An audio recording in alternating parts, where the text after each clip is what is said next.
Thank you very much. Thank you. Is this thing on? This thing is on. Good. Thank you. You've nicely introed into my intro. This is good. Things you learn that suddenly make you think you've been doing things wrong. Let me start with an XKCD cartoon. If you really hate someone, teach them to recognize bad kerning. You'll laugh most if you already know what bad kerning is.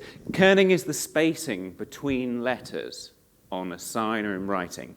And it's one of those things that if you don't know about it, you don't notice it and you don't care. And the day someone teaches you what kerning is, suddenly you start to see ugly signs everywhere. It's a good way to teach someone to find misery in the world. That's got to be a good thing, right? But whilst it is a way to find misery in the world, it's also a way to start appreciating beauty. You start to appreciate good kerning. You start to appreciate graphic design more. I think kerning is one of those tiny little grains of sand in your eye that leads you to a better understanding of the whole domain and a better appreciation. And that's what I'm going to try and do with this talk, put a bit of sand in your eye that will make you think differently about the way you architect systems, if I can. So, let's talk about side effects in computing. I don't think we have a good understanding of side effects in our industry, and that's why I'm doing this talk. I think we tend to think of side effects as, is that something where you print to the screen? I think we talked about side effects briefly in one class at university. Or are side effects just like unintended consequences? No, side effects have and should have a specific and useful definition that we can actually work with day to day as programmers. So let me try and give you one. I put it to you, my friends, that every function you write has two sets of inputs and two sets of outputs. And if you look at that, you're going to say to me, no, that's not true. I've been programming for long enough. I know that every function has one set of inputs, the argument list, and one set of outputs, the return type, right? The singleton set. But no, this is just ideal code. Ideal code does have one set of inputs and one set of outputs. Real world code, which is horrible, has two sets of inputs, two sets of outputs, and that's the problem. That's the sand in your eye. Have a look at this code. This is starting to become an archaic example because it assumes there is live television which you can tune into. But have a look at this. This code is supposed to calculate what's on a particular television channel right now. It takes a channel ID, it looks through the program guide, looks at the date, and returns the program that's on there, right? Can anyone see the hidden input in this code? The current date time. Yes. Local datetime.now is a hidden input. Now, it's absolutely an input to this function. The behavior of the function utterly depends on what that value is. But you can't see it from the type signature. It's hidden. It's hiding underneath the surface. Let me show you another example. This one is going to take a regular expression and delete matching emails from our inbox, right? That sounds like a safe thing to do. There's a hidden input here, which is the state of the inbox manager before you call the function. There's also a hidden output, which is the state of the inbox manager after you've called the function, right? And these are absolutely inputs and outputs. The behavior of the function and the very reason we call it is determined by those things. But they're hidden under the surface where we can't see them. So here's my definition of side effects that I hope you can actually use day to day as a programmer. Side effects are the hidden inputs and outputs that a function secretly depends on. There are more academic definitions. I like this one because it's like I can look at the code and I can see where those hidden inputs and outputs are, and I know I'm dealing with side effects. So what? Who cares? Do we actually care? Is that a big deal? Yes. Yes, I've got another 33 minutes to try and convince you it's a huge deal. So let me ask you, how do you test that code? How do you test delete by search term? I don't think you can. I don't think you can actually test that code successfully unless you break it apart. You certainly can't do black box testing. You have to understand the code to understand that actually it has a hidden input, the inbox state. and a hidden output, which is the inbox state afterwards. Right? I think the second piece of code we could actually test as a black box test. We could set up the values, pass it in, and check them when they come out. The first test, the first API, the only way you can test it is if you're the author of the code and you know it, or you crack the source code open. And that's not really testing. That's just playing a game with yourself where you have two different sides of the coin, right? The second one, you can actually test as an API caller. Now, you might not like the second API. You might not like the second type signature because it looks more complex. But what it actually is exactly as complex as the code is. It's more honest. Right? I'm reminded of Einstein saying things should be as simple as possible, but no simpler. The second one actually is the contract to the function. And if you start thinking about contracts and functions and zoom out to APIs, you get the same issue, right? Has anyone ever had this? Have we got any Java programmers in the room? Or a couple, probably a few that aren't willing to admit. They all went to the Spring Boot session. They're going to come out none the wiser about how bad their code is. So those of you who write Java, I think you'll recognize this. Those of you who don't write Java can be smug. You get this thing, you download a Java library, and you start looking at the API, and yeah, that's the function I want to call. That sounds like it will do useful work for me. So you call the function, and it explodes with a null pointer exception.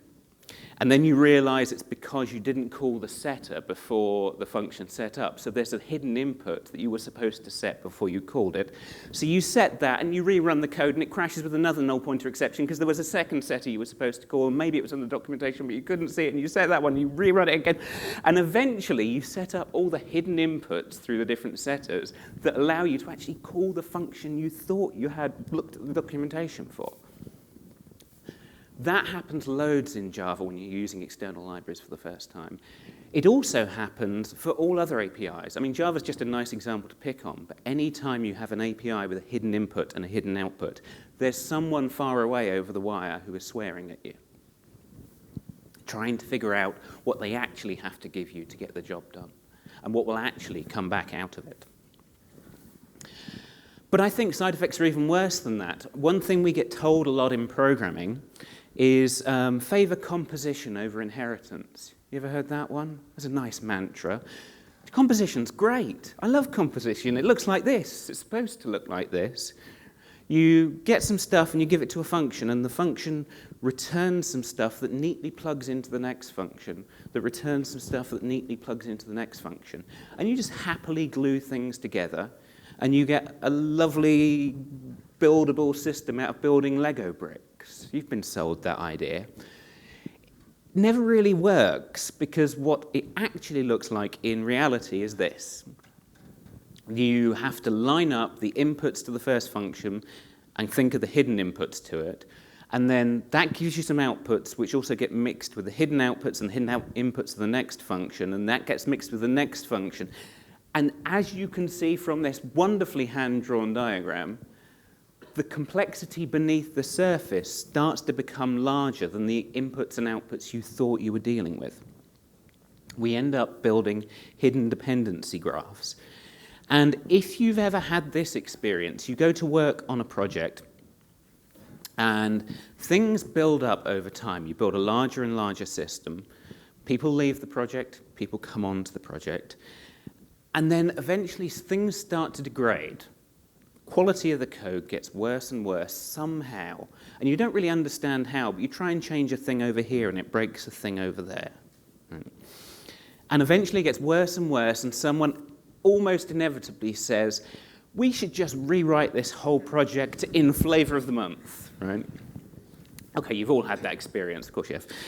And, okay, so, and ignoring the fact that huge scale rewrites nearly always fail, sometimes it actually ships and you rewrite the system and things start working again. People understand the system again, and for another few years, and more people leave the project and more people come onto the project, and the project gets larger, and it begins to degrade again. And I think one of the reasons for that is we have all this hidden complexity, and most of it becomes folk knowledge, right? People understand that the inbox manager is just something that will be changed by that system.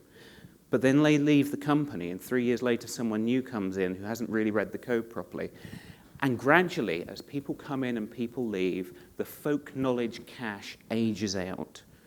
And the big rewrite, if it works, is just refreshing the cache of the whole team until they've moved on. We end up with these hidden complexity graphs that we can't possibly expect a stable team to really understand. That, I think, is bad. I think that predicts a bad future for systems, but it's much worse. There's something really, really horrible going on with side effects, and when the penny first dropped for me on this, I literally stayed awake at night. And I hope at least one of you is lying awake at night in horror, because if you are, I've done my job. Have a look at this code, right? This is a function that you're going to need at work. It adds cats to a list, right? You give it an array list of strings with stuff in. You add to position 2 cats, and it prints out the thing at position 2. What is this going to print? You can assume it's not a null pointer exception, but of course this is a trick question. What does it print? It prints dogs. Why on earth would it print dogs? Because threads. All right? We have this problem in programming that if you give a piece of data, if you give an object or whatever your language calls it, to another function, then potentially they've held onto a reference to that. Potentially they can change it. And so what you actually find in practice is that even data has hidden inputs. Data has the hidden input of the arbitrary behavior of anyone who ever looked at that data too. And that's horrific. That's really horrific. It's the idea that someone can give you a 5 and it doesn't remain a 5. It might change. It's the idea that someone gives you a $10 bill and you put it in your pocket and later you take it out and it's a llama. That should keep you up at night. If we can't even rely on simple values, we are doomed as programmers. The ground we are walking on is quicksand. It's absolutely awful. I have no hope for you. I'm leaving programming forever. How much time we got? Yeah, I should probably give you some hope. What can we do about it? There must be things we can do about this, because this is ridiculous. And of course, we do have solutions for this. We have approaches to this problem. One approach that we use all the time, let's start with something familiar, Java, right? Java's idea of object orientation is not even data will stay put, so I shall build a wall around it, and no one gets to touch my inner data. If you want to touch it, you have to talk to me through my API, and I will deal with this. And then maybe we can start to just rely on values staying put for us, the implementer behind a wall. Can work. Are there other solutions? That's what I want to ask. Oh, before I ask that question, if you zoom out and take exactly the same approach, you get one style of microservices. I will have a database that contains all my hidden data, and if you want to change it, you must talk to me. You can't change it under my feet. And then the game becomes managing the network of interdependencies.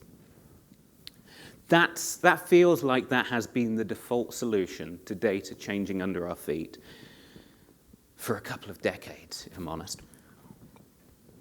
And that bugs me. Do we have any other options for managing the hidden inputs of data? One, which I think is very promising, would be Rust. Rust has some ideas for that, right?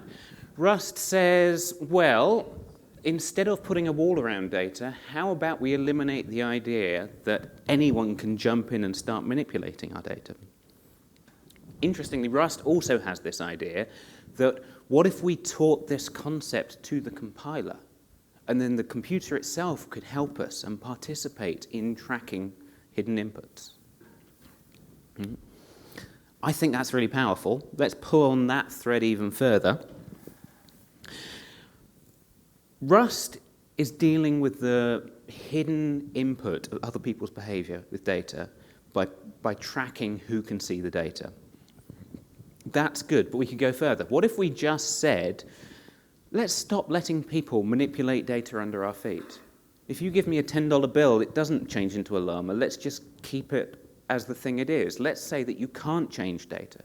You're not allowed to have, data is not allowed to have hidden inputs. Data is just data. We will make everything immutable. Extreme, but we could do it, right? And you end up finding you have to change some of your APIs, so you can't manipulate inputs. You have to explicitly return them. But we can do that. We can just make all of our data reliable by eliminating other people's behavior from the nature of data.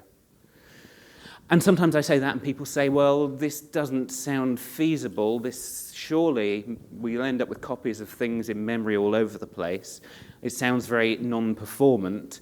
But we've known how to do this since 1998. The book on this was written 25 years ago. Oh, I should do a 25th anniversary talk. And since that was written, we have productionalized this idea across nearly every language. Nearly every language you can find these days either has immutable data types at its core or at least has a really good quality library.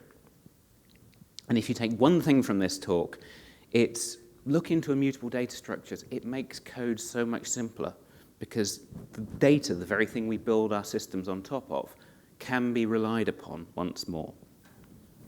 In fact, I'm going to do an appeal to authority. That's always fun, isn't it? Oracle says, this is a good idea. Maximum reliance on immutable objects is anything widely accepted in our industry? Is widely accepted as a sound strategy for creating simple, reliable code. I agree with this. I am not 100% convinced from the wording that the person that wrote it knows why, but I hope we all know why. It's because immutable data is just data. It doesn't carry the trail of other people's behavior with it. And if you do that, that opens up data, right?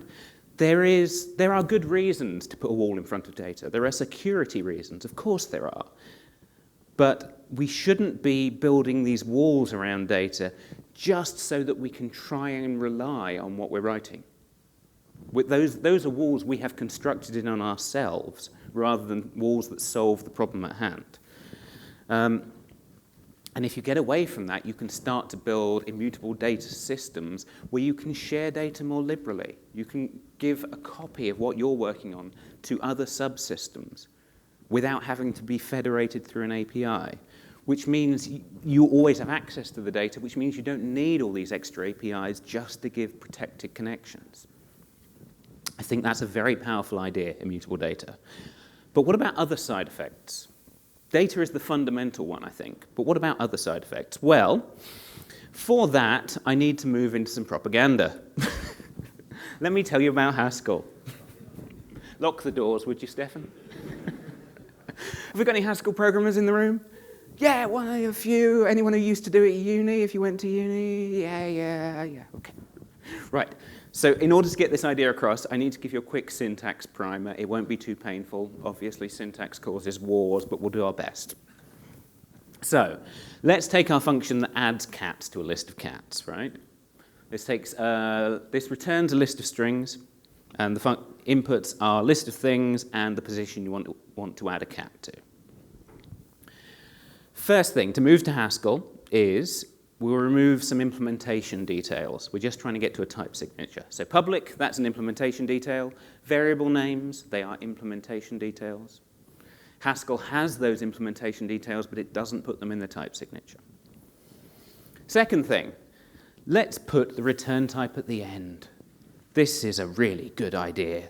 I mean, it is the thing that happens at the end, the return type. Why do they put it at the start? Right? This isn't Pulp Fiction. You start at the start and get to the end.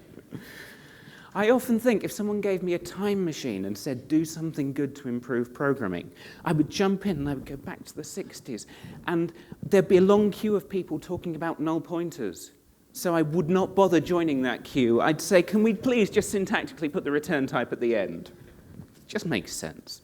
That's sort of an asidey rant. Okay, so we are very nearly there. The rest is just syntactic sugar. In Haskell, it looks like this. Add cats is a function. It takes a list of strings and an int, and the thing at the end is the return type. right? Okay. With that, let's revisit this function. Delete by regular expression. Oh, there's a shelf. Good. Delete by search term, right? It takes a regular expression, it takes the inbox state, and it will return a pair of, did I change the inbox, and here's the new inbox state. Actually, I wrote that down, and I immediately thought, pops out at you, there's a really simple, nice API change here. We shouldn't return a Boolean and the new inbox, we should just return an optional, right? Return, I need the Java syntax, I'm thinking of the Haskell. Return sum of inbox state. If we changed it, return somebody help me out. None. Return a none if we didn't change it. Right? That's a much neater type signature because we're not duplicating that idea, did we change it or not.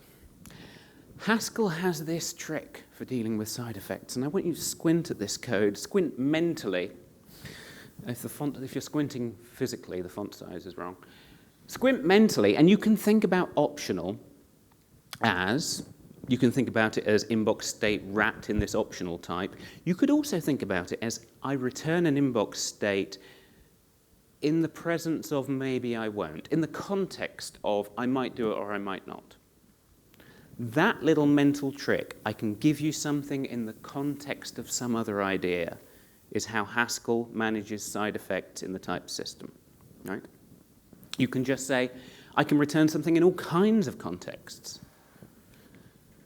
So you can do this. You can write some code that says register a user, takes a username and a password, and it returns a user in the context of having access to the database. And this is how we can begin to teach the computer about the hidden input and the hidden output of having access to the database. We're doing the Rust trick of moving the side effect problem to the compiler, but for a much broader area, not just memory. Memory is the most important one. We can do it for functions too. So, why is that good? Because, have a look at this code. I've got some code that will calculate a tax payment. It takes a list of transactions you've made, tells you the amount of tax you need to pay. Fine, that's just a calculation, right? I've got a second function which records tax payments. That takes your user ID and the amount of tax you must give to the government. And it will give you some kind of receipt ID, provided it has access to the internet, so it can talk to the government's website, and it needs access to the logging. In those two contexts, the code can run. Now, with that trick in place, with the compiler holding that knowledge of the context in which I run, I try and write this nice, theoretically simple compositional function. Just glue two functions together and create a handle tax function. It takes a user ID, list of transactions, and it should be able to get me a receipt ID from the government, right? Not so, says Haskell. This is not good enough. This code will not compile. If you try and compile it, it will say, you've forgotten about the hidden input access to the internet, and the hidden output of I can log stuff. And what Haskell is doing there is saying, well, okay, so you've got this you've taught me about this potential side effect, these hidden inputs and hidden outputs. Now I'm tracking them and telling you when you've violated that idea, when you've tried to hide an input or hide an output, it forces you to bring them back to the surface. It forces you to bring them back to the surface. And this, like the testable function, it makes things seem to be more complex, but what it's actually doing is making them honest, making them exactly as complex as they are. So here's my definition of functional programming for you. It's about removing side effects wherever you can, removing them from data, removing them from functions. But when you can't, it's about controlling side effects, about teaching the computer about these hidden inputs and outputs so it can track them for you. And maybe we have a chance of making systems that are exactly as complex as they are and no more. Things don't get hidden underneath. Now, am I coming to this conference trying to tell you you should rewrite all your systems in Haskell? Yes, no, I'm not, no. What I'm saying is these ideas have been thought through and figured out and productionalized for a couple of decades, and we need to be going and stealing them. We need to go to other languages, steal their ideas, copy them, and bring them back to our languages.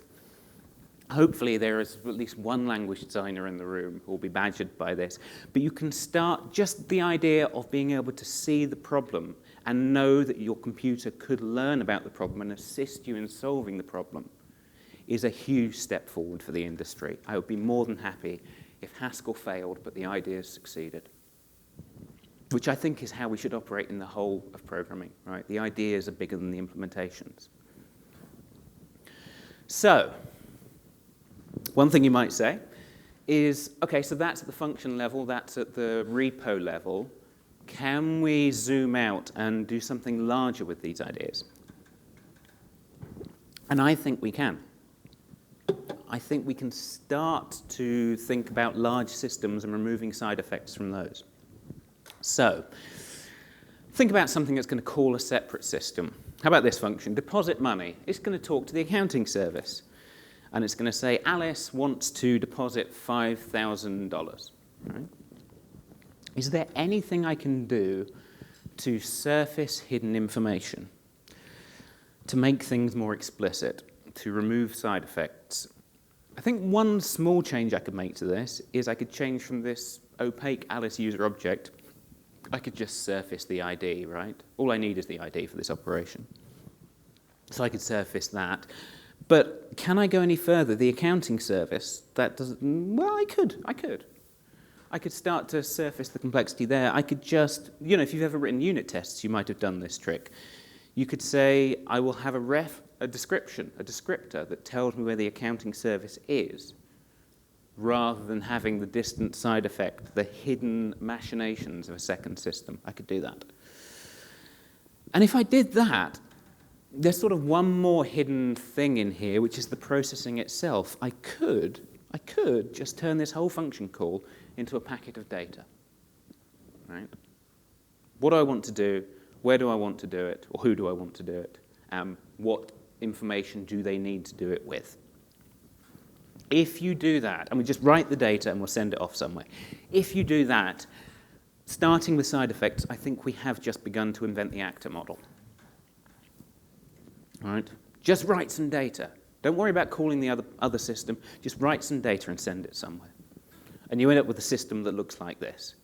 There are some messages, there are some facts that go out somewhere. Someone looks at them, updates their own internal state, and maybe they produce new facts to be sent on elsewhere. That, from a certain point of view, is the whole of the actor model. Right? And it's kind of, if you think about the actor model, it is basically a universal machine. It takes its old state and one message, returns its new state, and potentially a list of new messages to go out into the rest of the system.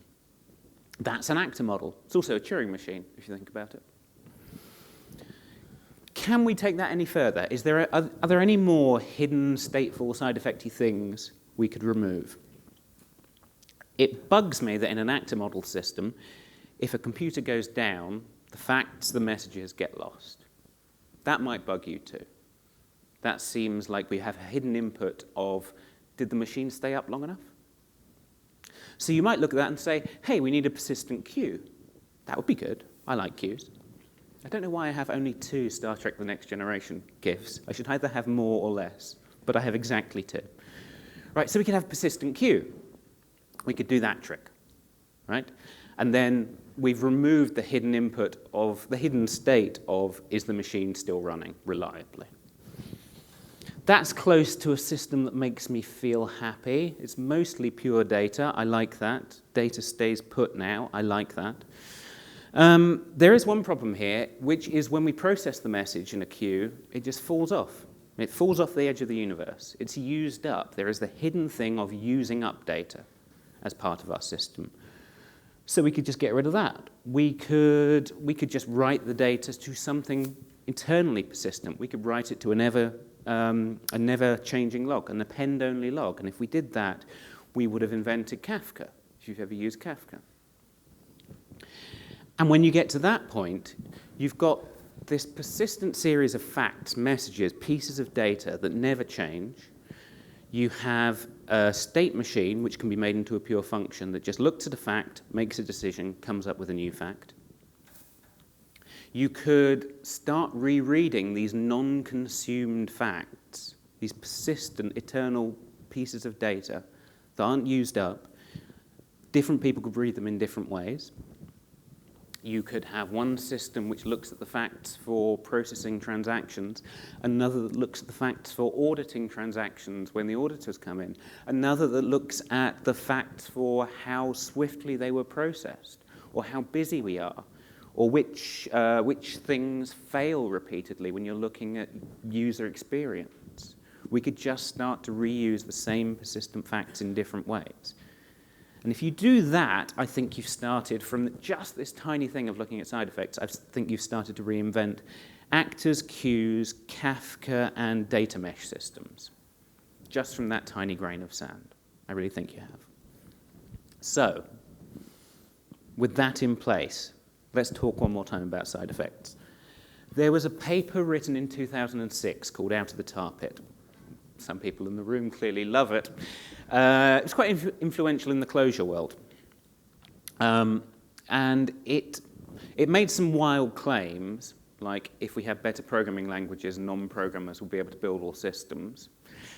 Yeah, I've worked with non-programmers, and they don't realize quite how specific you have to be. Most of our job is being specific, I sometimes think. But it made a good point. It made a really good point that's always stuck with me. Our systems contain two kinds of complexity. The first is essential complexity. If you are trying to build a system that models the Australian tax code, it's not straightforward, right? You're going to have to write a lot of rules that encode that knowledge, and there's no way around it, because unless it has all the complexity of what the government tells you, then it's not the full system. But there's also complexity we create for ourselves. Complexity like our data has the input of other people's behavior. Complexity like we must put a wall around data and stop people from reading it just because we've created this problem for ourselves. We do a lot of things in programming which are us shooting ourselves in the foot, trying to control hidden inputs and hidden outputs. And if we just start to pull on that thread of side effects, we can start to reinvent a lot of solutions from Rust and Haskell to immutable logs and data mesh systems, which will gradually bring us to the place where we can rely on our data long term and process it in a reliable way. And I think that would be very, very good for this industry. That's where I'll leave you. Thank you.